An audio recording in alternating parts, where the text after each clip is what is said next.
L'esprit humain peut-il modifier l'univers, contrôler l'environnement et même le temps? Les scientifiques ont repris la quête abandonnée par les spécialistes des sciences occultes. Ils s'efforcent de résoudre les mystères que les magiciens ont longtemps essayé de comprendre. 17 mars 1863, John Pelham mène sa compagnie sur le champ de bataille de Kellysford, en Virginie.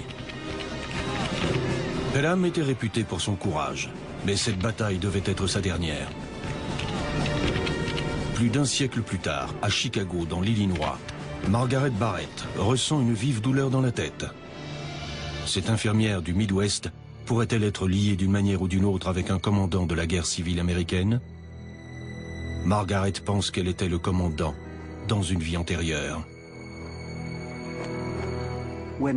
Lorsqu'un individu fait l'expérience d'une vie antérieure, sa certitude est inébranlable. Cette vérité s'impose d'elle-même. Tout le monde pourrait mettre en doute l'existence de cette vie passée, mais les personnes qui ont vécu cette expérience n'en démordront pas. Elles savent. Beaucoup ne partagent pas leur avis, mais des gens comme Isaac Newton, Galilée, Carl Jung ont accompli certaines des plus grandes avancées de la science, considérées en leur temps comme des découvertes mystiques. Comment pouvez-vous être sûr que certains des phénomènes que nous considérons aujourd'hui comme supernaturels et inimaginables ne seront pas considérés comme des faits scientifiques 100% avérés dans 50 ans? Depuis la Renaissance, les scientifiques ont largement repoussé les frontières reconnues. Avant l'ère de la technologie, les scientifiques se basaient sur la foi et l'intuition. Les premiers occultistes pensaient que l'univers était un champ de conscience auquel ils pourraient accéder pour déchiffrer le travail des dieux. Nous pensons que nous sommes distincts les uns des autres. En réalité, nous faisons simplement partie d'un seul et même univers. C'était l'une des principales conceptions des magiciens occultistes. Ils l'ont merveilleusement exprimé en affirmant « ici-bas comme là-haut ». Cela signifie, où que vous regardiez, que les schémas seront les mêmes, au niveau microscopique, à notre niveau et au niveau cosmique. Ces magiciens pensaient que l'univers et l'esprit étaient liés, une connexion que les spécialistes de la physique quantique tentent toujours de démontrer. Les gens trouvent cela passionnant, les recoupements entre le mode de fonctionnement du cerveau et celui de l'univers. Mais d'autres pratiques New Age, telles que le channeling et l'exploration des vies antérieures, ne sont pas acceptées. Toutes ces expériences prétendument occultes naissent parfois dans le cerveau des suites de pathologies cérébrales. Elles vous poussent à vous interroger sur tous ces phénomènes et sur leur origine. En soi, constater que des personnes souffrant de crise du lobe temporal rencontrent Dieu ne remet pas en cause l'existence de Dieu, mais vous incite à vous demander en quoi consiste l'expérience religieuse, car le cerveau contient des structures neurales qui vous prédisposent à la croyance religieuse et au mysticisme. Le lien entre science et magie a toujours été fort. Et quand le mystique a été prouvé, il peut devenir une vérité scientifique. C'est une quête qui a façonné le monde et la perception que l'homme en a depuis l'époque de Newton. Isaac Newton est né au XVIIe siècle, à une époque où l'on pensait encore que la Terre était au centre du cosmos. Il est connu à la fois comme le père de la science moderne et comme le dernier des grands magiciens. Newton était un esprit hors du commun. Il pouvait se concentrer sur une question pendant des heures interminables, voire pendant des jours, en gardant à l'esprit tous les éléments du problème. Newton se représentait ses théories de façon très concrète et les étayait ensuite avec des expériences. Une pratique connue aujourd'hui sous le nom d'état modifié de conscience. Certains y parviennent en courant ou en faisant de l'exercice, d'autres en jeûnant, d'autres encore en buvant ou en se droguant, ou en pratiquant la prière ou la méditation, ou encore l'hypnotisme. Depuis des millénaires, l'homme applique une multitude de pratiques pour modifier son état de conscience. Je pense que la créativité nécessitait vraiment quelque chose comme l'acceptation de l'intuition, de l'inspiration comme point de départ d'idées qui s'avéreront profondes, importantes et même scientifiques. Si vous vous ouvrez au cosmos, vous vous imprégnerez de nouvelles connaissances. Newton essayait de se baser sur les théories d'un homme mort en 1642, l'année même de sa naissance. Galilée. Galilée cartographiait les étoiles et les planètes. À l'époque, l'astrologie était déjà une science vieille de plusieurs siècles. Les anciens cultes mystérieux, et disons les Égyptiens et les Pythagoriciens, avaient pour but d'entrer en relation avec les dieux, de les implorer de faire quelque chose, afin qu'ils le réalisent grâce à leur pouvoir. Galilée n'essayait pas de contacter les dieux, il essayait d'expliquer leur réalisation. Durant la Renaissance, les scientifiques suivaient les enseignements d'Aristote. Les travaux de ce philosophe grec du IIIe siècle avant Jésus-Christ formaient des théories acceptées par l'Église catholique. L'idée de mouvement était extrêmement différente de notre conception actuelle. Elle reposait sur l'idée que chaque type d'objet ou de substance avait sa place naturelle. La terre à la base, puis l'eau, l'air et le feu. Et au-dessus de tout cela, la quintessence composant les cieux. Les objets tendant à rester à leur emplacement naturel, il fallait exercer sur eux une pression continue pour les déplacer. Aristote pensait également que la Terre était au centre du système solaire et qu'un objet lourd tombait plus rapidement qu'un objet plus léger. Ces théories étaient acceptées par tous, jusqu'à Galilée. Galilée a confirmé que la Terre tournait autour du Soleil. Aristote estimait que la matière tombait car elle connaissait sa place dans le cosmos. Les mains de son créateur la poussaient à retourner à son emplacement d'origine. La conception de la gravité développée par Galilée était bien plus avancée, et il recourut à la science pour étayer ses théories. Aristote était un grand penseur.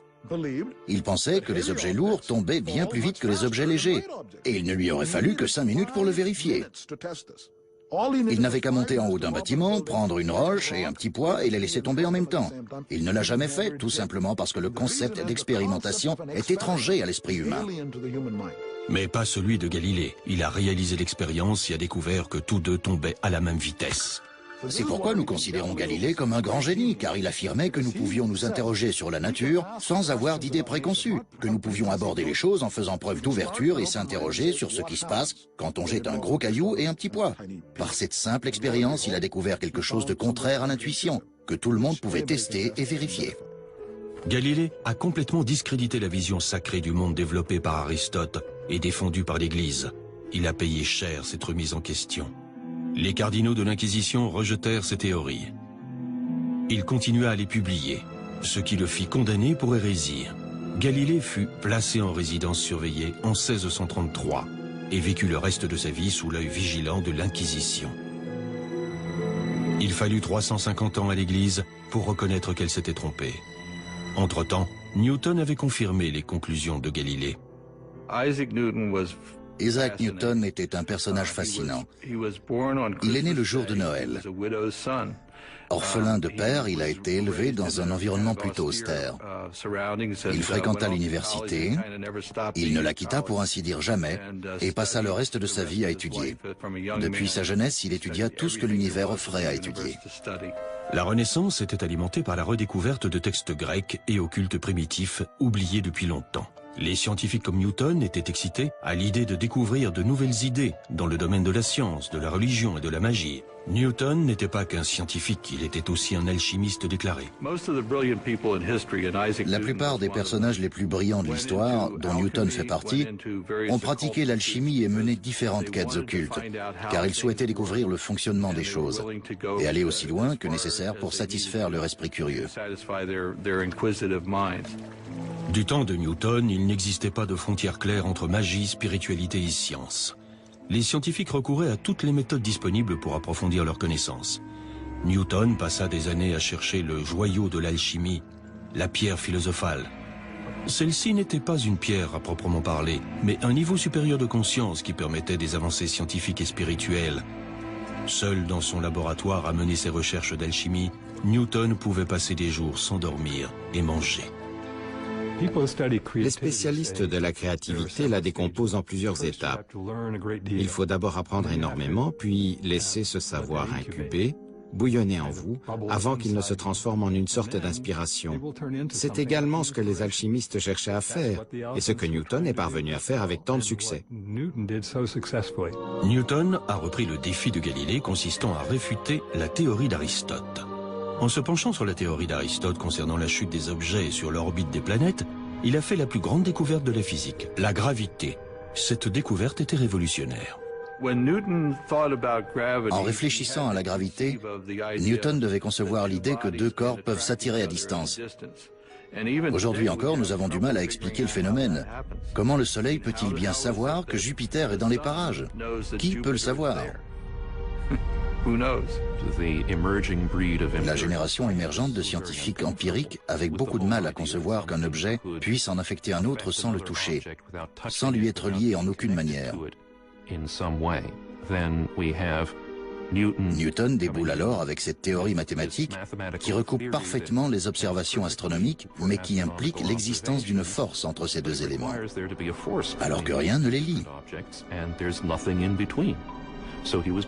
Il ne pouvait donc qu'envisager une action à distance, aussi difficile cette théorie pouvait-elle être à ses yeux ou à ceux de quiconque.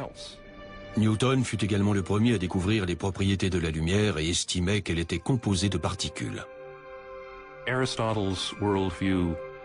La vision du monde, selon Aristote, n'acceptait pas la notion d'atome, de composants invisibles des objets. Mais il apparaît clairement, par exemple, au vu de ses écrits sur la lumière, que Newton avait des idées bien précises en la matière, qu'il voyait la lumière comme un flux de minuscules particules se déplaçant rapidement, des corpuscules, comme il les appelait. En 1687, Newton publia son œuvre maîtresse, Principia, qui fit sensation dans le monde entier. Il y définissait les trois lois du mouvement, la loi de l'inertie, la relation entre force et mouvement, et enfin, le fait que pour chaque action, il existe une réaction égale et opposée. Newton venait d'expliquer l'univers, mais des difficultés émotionnelles allaient affecter son travail.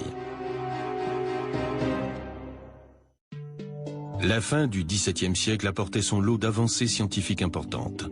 Sir Isaac Newton avait éminemment contribué à cette révolution, mais en 1675, il fit une dépression nerveuse. Plusieurs éléments se sont abattus sur lui en même temps. Il fit une dépression. Il s'enferma dans son appartement sans que l'on puisse l'en faire sortir. Ses amis durent littéralement le traîner dehors. La légende veut qu'il ait pratiqué l'alchimie en plus de la chimie et que les fumées aient pu le rendre un peu fou ou psychotique. Il y a différentes manières d'analyser cet épisode. Il pourrait simplement avoir fait une dépression nerveuse. Newton ne réalisa aucune autre percée scientifique, mais son travail allait subsister. Dans les années 1660, un fantôme du passé vint hanter la ville de Londres, la peste noire qui tua 70 000 personnes. Puis vint le grand incendie. Puis au milieu de cette agitation survint une première scientifique. En 1660, un groupe de scientifiques britanniques de premier plan fonda la Royal Society, la première organisation de l'histoire consacrée au progrès de la science. La Royal Society commença comme une sorte de club d'intellectuels, se réunissant pour débattre de tous les sujets possibles et imaginables. C'était sans doute un peu risqué car, épisodiquement, l'Angleterre faisait face à des vagues de répression religieuse. La menace de l'Église ne les arrêta pas. Newton lui-même dirigea la Royal Society pendant 24 ans. On dit qu'il ne prononça qu'une seule phrase durant toutes ces réunions. Il demanda qu'on lui ouvre la fenêtre.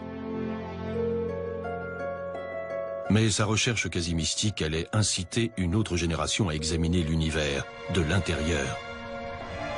Le cerveau humain. À sa surface, une mécanique bien rodée de neurones et de nerfs, parfaitement synchronisée pour permettre le mouvement, l'apprentissage et même la défense. Mais le cerveau ne se limite pas aux impulsions électriques. Cet organe remarquable contient les pensées des gens, mais aussi leur passé. D'aucuns diraient qu'il abrite l'âme. La découverte par Newton de la gravité modifia la manière dont la science appréhendait l'univers. Mais un autre membre de la Royal Society, Thomas Willis, allait renverser les préceptes d'Aristote dans un autre domaine, la médecine. Willis entama la première exploration scientifique du cerveau et de son logiciel insaisissable, l'esprit. Thomas Willis était un médecin anglais. Il imagina un moyen d'étudier le cerveau, ce qui relevait de l'exploit, car le cerveau se décompose dans les heures qui suivent la mort. Les progrès de la médecine avaient longtemps été entravés par un tabou tenace contre la dissection du corps humain. Il fallut attendre un certain assouplissement des règles pour voir arriver les premières dissections.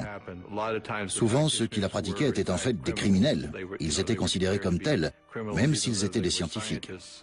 La dissection d'un corps humain était contraire à la loi et à tout autre principe. Jusqu'à la Renaissance, les médecins croyaient en la théorie d'Aristote, selon laquelle le cœur était le siège de l'esprit. Bien peu en médecine pouvaient concevoir que cette masse blanche amorphe à l'intérieur du crâne puisse être le siège de la raison et de l'expression artistique. Willis suspectait que le cerveau cachait bien plus que ce que ses collègues imaginaient. Il imagina donc un moyen de le préserver et put alors distinguer toutes les parties du cerveau que personne n'avait encore vraiment analysées par le passé. Comme Newton, Willis était un alchimiste désireux d'expérimenter pour se rapprocher de la vérité. Willis fut le premier à disséquer les nerfs conduisant au cerveau. Il expliqua comment ils interagissaient. Ses cours captivaient l'Assemblée. En 1664, il publia Cerebri Anatome, l'étude du cerveau la plus poussée de l'époque. Un jeune étudiant du nom de John Locke se servit de ses travaux et se pencha lui-même sur la nature de la pensée. Locke était avant tout philosophe. En 1660, il publia son essai sur l'entendement humain, où il prenait ses distances par rapport à la théorie d'Aristote. Locke remit vraiment en cause la conception aristotélicienne, selon laquelle les idées étaient ancrées de manière innée dans l'esprit humain. Il mit plutôt l'accent sur le développement des idées, le processus évolutif et la manière dont le cerveau perçoit le monde. Il s'agissait d'une des toutes premières tentatives de décrire la neuroscience et le rôle concret du cerveau. La neuroscience devint une nouvelle discipline. Elle conserve aujourd'hui encore son lot de mystères. Le cerveau est là, je pense, c'est un fait. Les neurones émettent des signaux, l'esprit s'y trouve, certes. Mais concernant l'esprit proprement dit, nous avons à peine effleuré la manière dont il fonctionne. Qu'entend-on par créativité? Qu'entend-on par conscience et par conscience de soi? Les scientifiques comprennent à présent une bonne partie du fonctionnement du cerveau dans la boîte crânienne. Mais ils essaient toujours de découvrir comment l'esprit peut modifier le monde au-delà de son enveloppe. À Paris, l'astrologue médical Franz Anton Mesmer découvrit l'hypnose presque par accident. Il menait à l'époque des expériences sur les aimants en vue de guérir certaines maladies. Franz Mesmer faisait asseoir ses patients dans une baignoire. Il utilisait des aimants en association avec ces baignoires, ce qu'il appelait généralement le magnétisme animal. C'est intéressant, car les aimants sont à nouveau utilisés aujourd'hui et que les médecins utilisent l'électromagnétisme comme moyen de guérison. Mesmer pensa tout d'abord que les aimants libéraient la force invisible du magnétisme animal. Plus tard, il estima que cette force émanait de lui-même et abandonna les aimants. En fait, Mesmer venait de redécouvrir une autre technique occulte oubliée. La première hypnose provoquée relatée sur un papyrus du British Museum se tint à la cour de Khufu en Égypte il y a plus de 5000 ans. Plus près de nous, en Grèce, les oracles de Delphes pratiquaient l'auto-hypnose pour prédire l'avenir.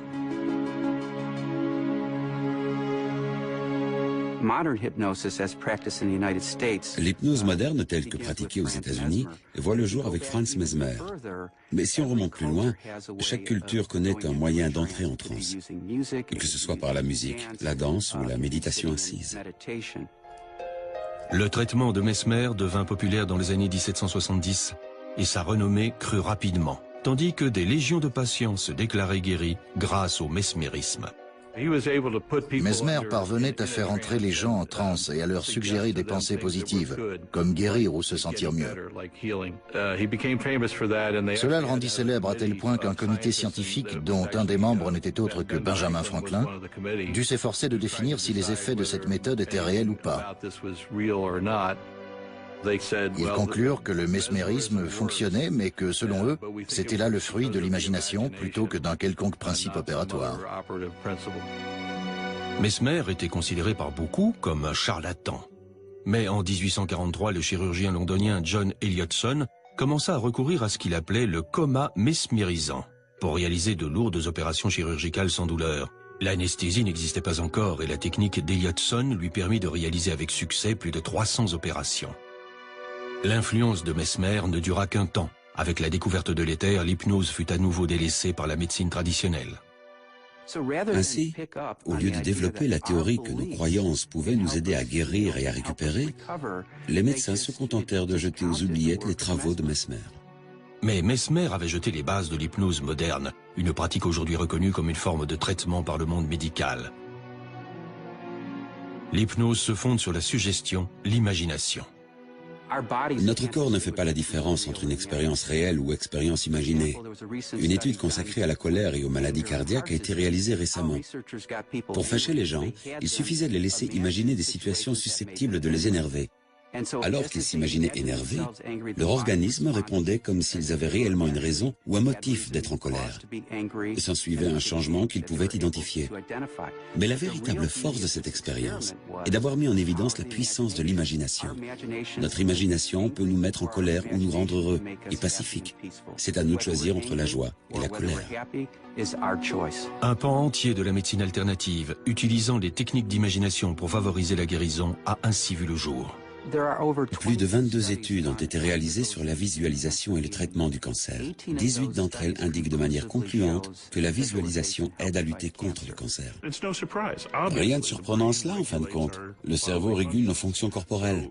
Donc, si vous pouvez influencer le cerveau, que ce soit par la méditation ou le développement de certaines fréquences d'ondes cérébrales, par la présentation d'images et d'idées, vous pourrez naturellement agir concrètement sur la maladie ou sur l'efficacité du médicament. Les scientifiques ont largement étudié le phénomène, mais restent indécis quant à son origine et à son fonctionnement. Deux critères sont pris en compte lorsqu'on rencontre un nouveau phénomène. Le premier est, correspond-il à ce que nous savons globalement de la science et de l'esprit? Et le second est-il réitérable? L'hypnose est rejetée sur la base du premier critère, qui n'est pas un motif valable d'exclusion. À savoir, comment s'intègre-t-elle à nos connaissances du cerveau et de l'esprit? Comment peut-on entrer dans l'esprit de quelqu'un et lui commander d'agiter les mains ou de faire des choses complètement loufoques? Ça n'a aucun sens, rejetons ce concept. Quant au second critère, la répétabilité, l'hypnose est tout à fait répétable. Vous pouvez l'exercer sur des centaines de personnes. Et nous pouvons observer le phénomène depuis un siècle. Nous savons qu'il s'agit d'un phénomène tout à fait valable et légitime. Nous ne savons simplement pas l'expliquer. Avant Mesmer, les médecins s'étaient efforcés pendant des siècles de comprendre les problèmes qu'ils observaient chez leurs patients et qu'ils ne pouvaient expliquer avec leur connaissance scientifique de la médecine. Les troubles tels que la folie et l'hystérie étaient traités à l'aide d'une vaste gamme de remèdes inadaptés, des sangsues à l'exorcisme. Les pathologies que nous identifions aujourd'hui, comme la schizophrénie ou la dépression, étaient autrefois perçues comme une sorte d'infection par des esprits malins. Personne n'imaginait qu'elles pouvaient trouver leur origine au niveau du cerveau. L'essai de Locke sur l'entendement humain donne naissance à une nouvelle science, la psychologie. En 1885, un médecin viennois de 29 ans du nom de Sigmund Freud s'efforçait de guérir l'hystérie dont souffraient nombre de ses patientes. Freud avait débuté sa carrière de médecin en effectuant des recherches sur le système nerveux. Mais rien dans la science reconnue ne pouvait aider ses patients.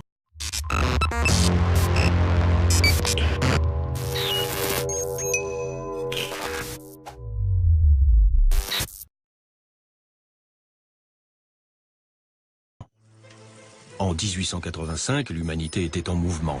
Carl Benz venait d'inventer le premier véhicule à essence. Mais le docteur Freud se heurtait à un mur en essayant de résoudre les problèmes émotionnels de ses patients.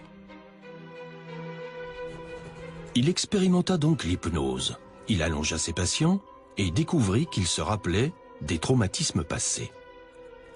Les physiciens venaient d'élaborer une nouvelle théorie de l'énergie selon laquelle celle-ci ne pouvait pas être détruite, mais uniquement transformée. Freud s'inspira de leurs travaux. Il était brillant. Il avait des opinions bien arrêtées et apprenait facilement. Il examina la théorie et découvrit la connaissance systématisée qui s'imposait dans ce que l'on appelait les sciences naturelles et qui devint plus tard la physique. Il transposa simplement ces métaphores au niveau de la psyché. Freud découvrit l'inconscient. Freud voyait la personnalité humaine comme un système d'énergie psychique. L'énergie qui ne s'exprime pas consciemment est réorientée vers l'inconscient du patient, où elle provoque des névroses.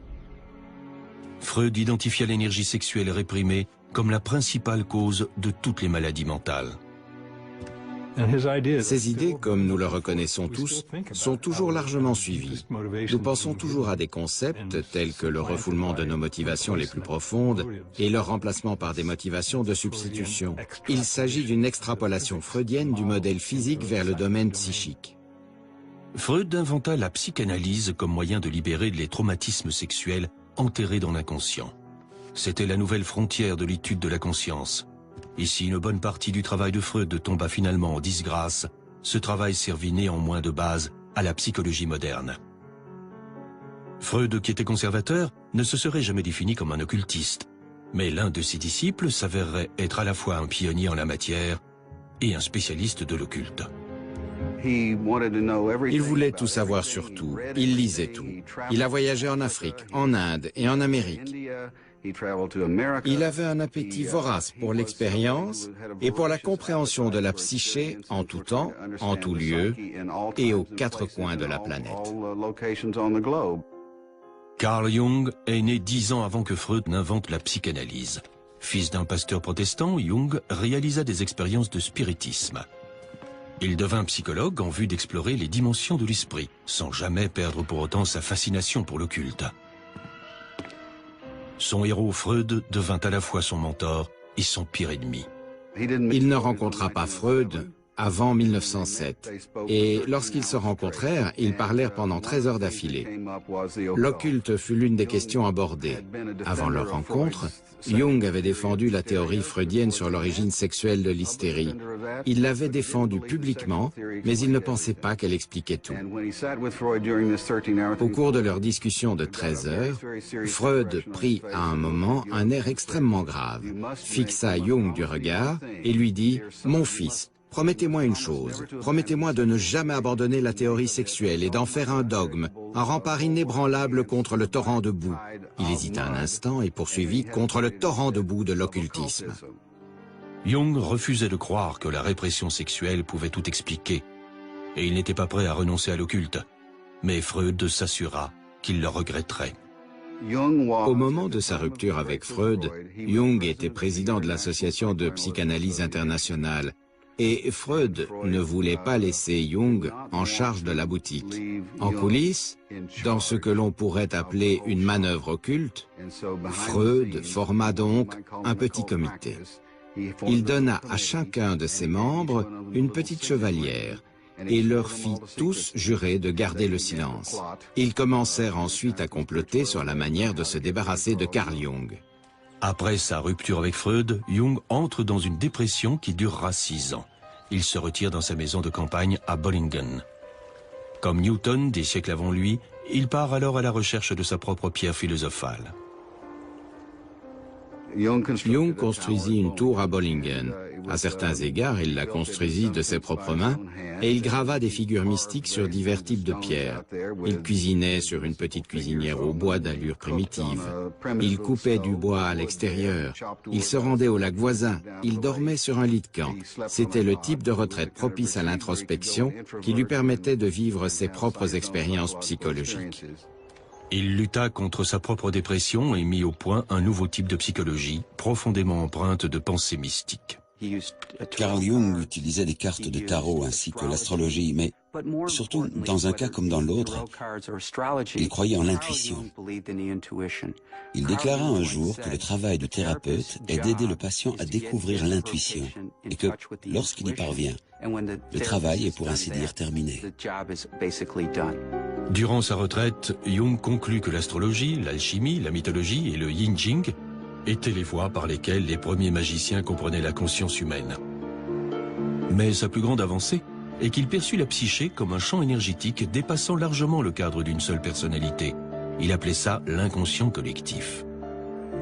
L'inconscient collectif englobe tous les éléments qui ne nous sont pas personnels, qui transcendent le personnel. Il forme les contenus transpersonnels et impersonnels de l'inconscient que Jung appelait les archétypes. Il forme les composants typiquement humains qui n'ont pas nécessairement de lien avec nous personnellement. Ils n'ont rien à voir avec notre expérience personnelle, ni avec notre père ou notre mère. Ils sont liés à l'idée même de père et de mère. Tant Jung que Freud recouraient à l'état modifié de conscience utilisé par les magiciens pour parvenir à leur plus grande révélation.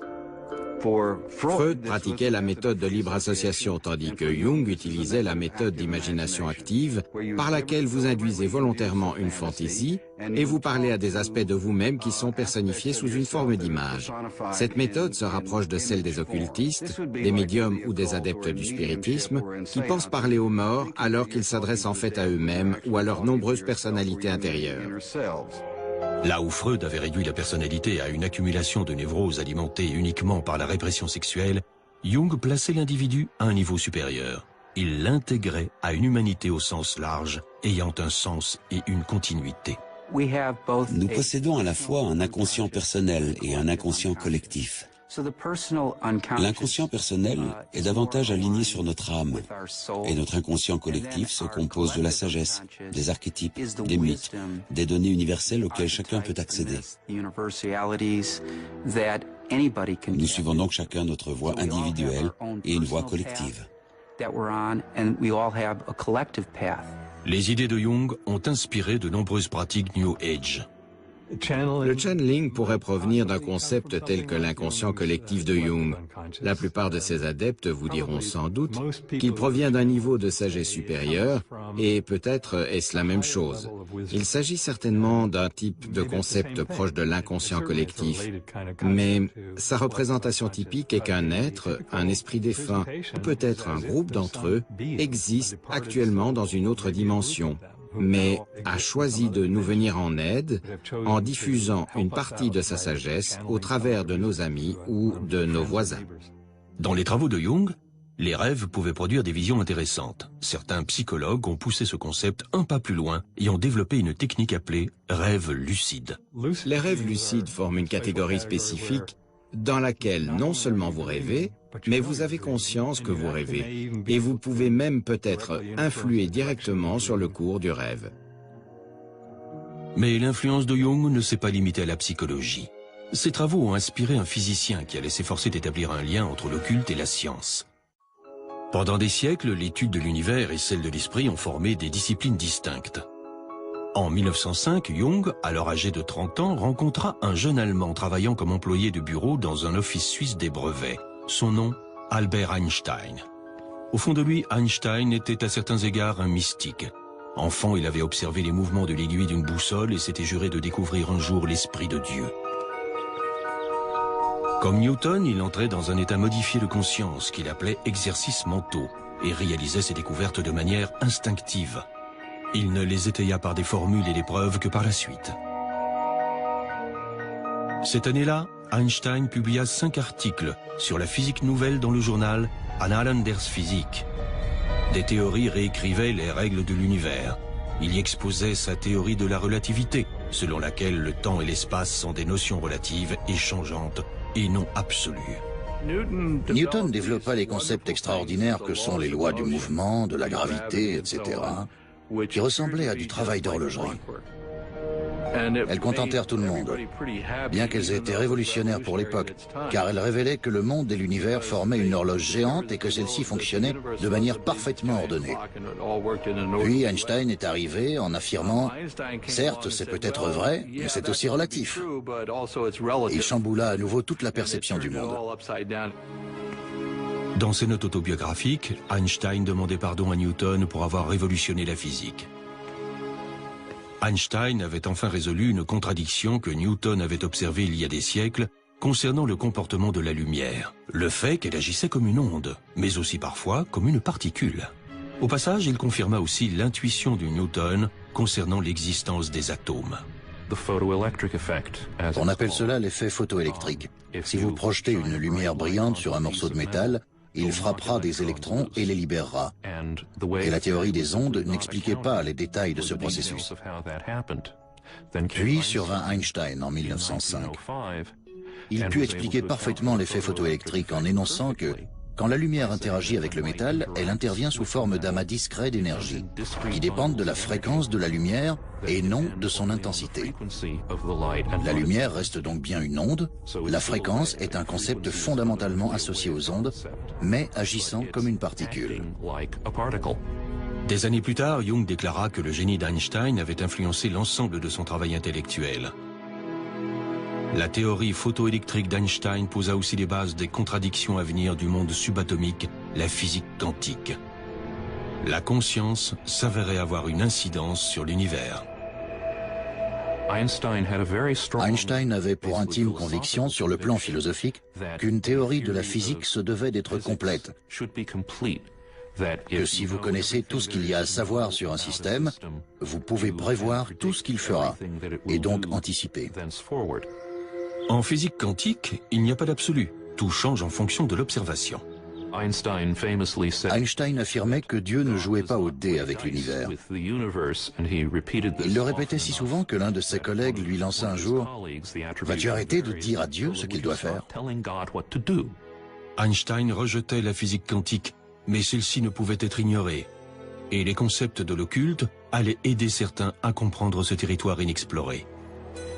Pour la nouvelle génération de physiciens quantiques, l'esprit lui-même jouait un rôle absolu. Le comportement de la matière dépendait totalement de l'observateur. L'idée que la physique ou que la réalité physique soit en quelque sorte une construction de l'esprit, ou qu'elle dépende de celui-ci, est certainement l'une des manières d'interpréter la mécanique quantique. C'est l'une des raisons qui suscite tant de débats, car certains apprécient vraiment cette idée, tandis que d'autres la rejettent catégoriquement. Les physiciens quantiques appellent cela le problème de l'observateur. Si seuls les êtres conscients peuvent être observateurs, nous sommes donc intimement liés à l'existence même de la réalité. Sans nous, il n'y aurait que cette superposition croissante de possibilités et rien de certain ne se produirait jamais. 15 ans après la publication par Einstein de ses articles révolutionnaires, Wolfgang Pauli, à peine sorti de l'adolescence, exposa brillamment par écrit la théorie de la relativité d'Einstein. Les deux pionniers de la mécanique quantique, Max Born et Niels Bohr, encouragèrent Pauli à rejoindre leur discipline. Ces problèmes insolubles devinrent l'obsession de Wolfgang Pauli. Bien que de nature difficile et troublée, Pauli était un maître de la prédiction. D'autres scientifiques appelaient cela l'effet Pauli. Ses collègues des laboratoires expérimentaux et du monde de la physique le suppliaient de se tenir à l'écart, car à coup sûr, dès qu'il arriverait dans le laboratoire, toutes les expériences s'arrêteraient de marcher. Ils affirmaient même que ce phénomène survenait aussi quand il traversait la ville en train. Comme nombre de ceux que nous considérons comme des grands scientifiques, il était un spécialiste de la prédiction. Il pouvait prédire ce qui allait se passer. Et cela se produisait d'une certaine manière. De ce fait, il était l'une des figures les plus créatives de la mécanique quantique. Pauli, comme Newton, se plongeait à corps perdu dans son travail et finit par s'effondrer mentalement. En 1948, il se rendit dans le tout nouvel institut de Jung pour obtenir de l'aide du psychologue désormais renommé. Lorsqu'il se déplaça dans la pièce, l'effet Pauli se produisit. Un vase s'écrasa soudainement sur le sol. Les deux hommes diront plus tard que lorsque le vase se brisa, ils reconnurent leur destin. Ensemble, ils essaieraient de comprendre l'univers en recourant à la fois à la physique et à la psychologie. Pauli devint l'un des principaux acteurs du développement de la physique quantique, en partie grâce aux intuitions alimentées, ne serait-ce qu'en partie, par sa collaboration avec Carl Jung, un grand penseur intuitif issu d'un domaine complètement différent du sien. Parallèlement, Jung acquit une compréhension bien plus grande et put exprimer à meilleur escient le savoir qui était le sien grâce aux contributions de Pauli. L'incident lui-même les conduisit à développer le concept de synchronicité, lorsque deux événements supposément aléatoires se rejoignent pour créer du sens. La synchronicité telle que définie par Jung est une correspondance entre un état psychique interne, un état psychologique et un événement extérieur qui se rejoignent malgré un degré élevé d'improbabilité. Le résultat apparaît donc comme aléatoire ou accidentel, comme une simple coïncidence ou comme le fruit du pur hasard. Jung et Pauli combinèrent leurs talents et leur intuition pour donner corps à une théorie de l'univers. Si la matière se comporte en fonction des observations, les hommes ont-ils créé leur propre réalité? Leurs pensées collectives et leurs rêves communs ont-ils créé notre monde? Cette théorie est rejetée par de nombreux scientifiques, mais elle rejoint les occultistes. L'ancienne conception occultiste d'une conscience latente qui imprègne le monde simplifierait considérablement certaines des interprétations de la mécanique quantique. Car si la conscience est essentielle à l'acte d'observation, à la naissance d'une réalité définie à partir de ces nuages quantiques de probabilité, la vie se trouve simplifiée à certains égards, s'il existe d'autres sources de conscience en dehors de nous. La dernière tentative de parvenir à la théorie des champs unifiés d'Einstein est la théorie des cordes, qui unit la physique de Newton et la physique quantique dans une nouvelle théorie de la gravité. Les partisans de la théorie des cordes estiment qu'au plus petit niveau imaginable, toute matière se compose de cordes vibrantes. Ces différences d'observation dans la physique quantique ne sont pas dues à l'inconscient créant l'univers, mais à d'infimes variations des vibrations. La théorie des cordes unit le petit et le grand. Nous avons la théorie de la relativité générale énoncée par Einstein, qui est une théorie de la force de gravité et qui explique parfaitement l'immensité de l'univers. Nous avons la mécanique quantique, qui est la théorie de l'infiniment petit. Elle aussi fonctionne parfaitement. Le problème est que ces deux théories sont incompatibles. Il est impossible d'élaborer une théorie de la gravité quantique à partir de l'une des approches conventionnelles. La théorie des cordes s'avère extrêmement prometteuse à cet égard, car elle est fondamentalement une théorie quantique. Si elle est exacte, cette théorie implique un monde fascinant d'univers parallèles et de dimensions multiples.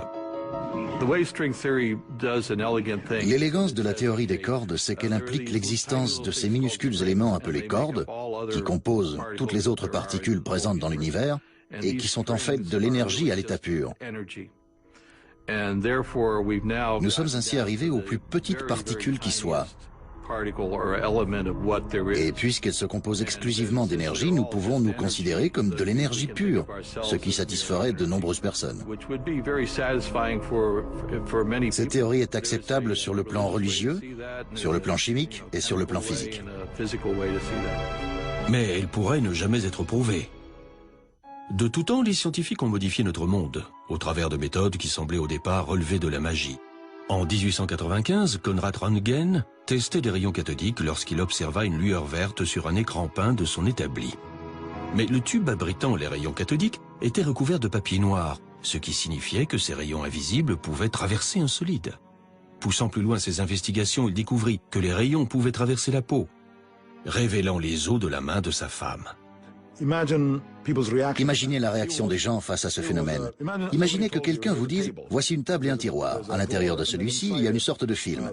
Je vais à présent passer ces rayons mystérieux sur votre main et nous verrons vos os. » Les gens crieraient au surnaturel, à l'occultisme. En réalité, personne ne le crut. Röntgen décida donc de ne pas publier sa découverte dans une revue scientifique du fait qu'elle semblait presque occulte, et de plutôt la publier dans un journal, ce qu'il fit. La main droite de sa femme, dont on pouvait voir les os, apparut dans le journal. En une nuit, elle écrivit l'histoire. Les travaux de Röntgen auraient pu facilement être rejetés. Plongez-vous dans cette époque. On y parlait de physique et de déplacement de balles, de lumière, etc. Puis quelqu'un publie un article décrivant ces rayons qui vous traversent la main, qui est opaque, et qui font ressortir le squelette, les os de votre main. Vous auriez affirmé, c'est du n'importe quoi, c'est de l'occultisme. Mais il s'est avéré que l'expérience n'avait rien d'occulte. Il s'agissait d'un phénomène réel. La différence est que cette expérience a été immédiatement répétée par des milliers de laboratoires à travers le monde. D'autres croyances occultes deviendront-elles des faits scientifiques avérés? Originaire d'Angleterre, Margaret Barrett ne connaissait pas grand-chose de la guerre civile américaine. Elle s'est cependant sentie poussée à l'étudier. Un jour, elle est tombée sur une photo de John Pelham et remarqua une ressemblance frappante. Pelham le Brave, comme on le surnommait, fut tué par un mortier de l'Union à l'âge de 24 ans. Survit-il en la personne de Margaret? Margaret souffre de migraine chronique. Elle a subi une opération du cerveau pour ce que je pense être la même blessure qui a tué John Pelham. John Pelham a trouvé la mort lorsqu'un obus a explosé à l'arrière de son crâne et a comprimé sa boîte crânienne. Margaret a connu le même problème, d'où son opération chirurgicale du cerveau. Que pensez donc de la croyance de Margaret en un lien apparent entre la mort de Pelham et son état de santé? Lorsque je pratique une régression dans une vie antérieure, je commence par essayer de jeter un pont. Ce pont est une forme de connexion entre la vie actuelle et une vie antérieure. Il peut s'agir d'une peur, d'une phobie, d'un emploi, d'une relation, peu importe. Parfois, certains rêves se sont même transformés en pont vers une vie antérieure. Lorsque j'entreprends de retracer une histoire complète, je commence par hypnotiser le patient. L'objectif est d'aider les gens à tirer des enseignements de leur vie antérieure, afin qu'ils ne reproduisent pas les mêmes erreurs dans leur vie actuelle. Gardons-nous des traces de ceux qui ont vécu avant nous? Nous avons cette action et cette intelligence à distance. Nous devons nous y connecter. Nous devons être conscients de cette possibilité. La découverte de nos vies antérieures sera-t-elle un jour aussi courante que les rayons X? La plupart des scientifiques rejettent cette idée. Dans le cas de Röntgen, l'expérience était concrète, chacun pouvait la répéter. Elle fut donc acceptée. Pour ce qui est de la petite pierre et de la grosse pierre de Galilée, un enfant pourrait la répéter. Mais ce n'est pas toujours le cas. Prenons la vitesse de la lumière, par exemple. Einstein affirmait qu'elle est infinie. Il a fallu mener des expériences quantitatives extrêmement précises pour prouver que c'était correct. Peut-être certains de ces phénomènes sont-ils si élusifs et si insignifiants qu'il faudra des lustres pour les réfuter. Mais cela ressemble pour moi davantage à une échappatoire. Ils n'ont tout simplement pas une once de vérité. Si on ne peut pas tester une proposition, elle ne fait même pas partie de notre connaissance. Elle s'apparente à du charabia. Certains expliquent les vies antérieures comme un simple phénomène d'association. Vous vous dites, j'ai déjà vu ça par le passé et pourtant je n'aurais pas pu le voir. Comment est-ce possible? Peut-être cela remonte-t-il à une vie antérieure. C'est la seule explication. Parce qu'il est déjà impossible que je vous ai déjà rencontré avant ce soir. Mais j'éprouve cette impression tenace de vous avoir déjà rencontré. Comment est-ce possible? Peut-être était-ce ma vie antérieure. Ce n'est pas votre vie antérieure, c'est votre mémoire qui vous joue des tours. Les progrès émanent depuis longtemps d'esprits novateurs qui veulent aller bien au-delà de la réalité reconnue. C'est intéressant. Il semble presque que l'évolution est vraiment une sorte de révolution. Nous évoluons en quelque sorte autour du même noyau d'idées. Nous les exprimons de différentes manières. Nous trouvons de nouveaux outils pour nous pencher plus profondément sur la notion centrale. Mais au fond, nous observons la même image dans le même univers. Peut-être pourrons-nous affiner un peu notre compréhension, mais nous travaillons main dans la main avec les anciens magiciens. L'esprit est aujourd'hui aussi mystérieux que ne l'était l'univers en son temps. Les scientifiques découvriront-ils un jour que l'homme crée sa propre réalité? La science permettra de réaliser des avancées considérables, mais uniquement en se penchant sur ce que certains appellent l'occulte. Il y a certains points que je trouve très intéressants dans les croyances New Age, car je pense qu'ils rendent explicites des éléments que la science n'a pas encore abordés. Je pense que toutes les questions qui n'ont pas encore d'explication scientifique à l'heure actuelle finiront par en trouver une. Seul le temps nous dira quelles avancées nous attendent au croisement de la science et de l'occulte.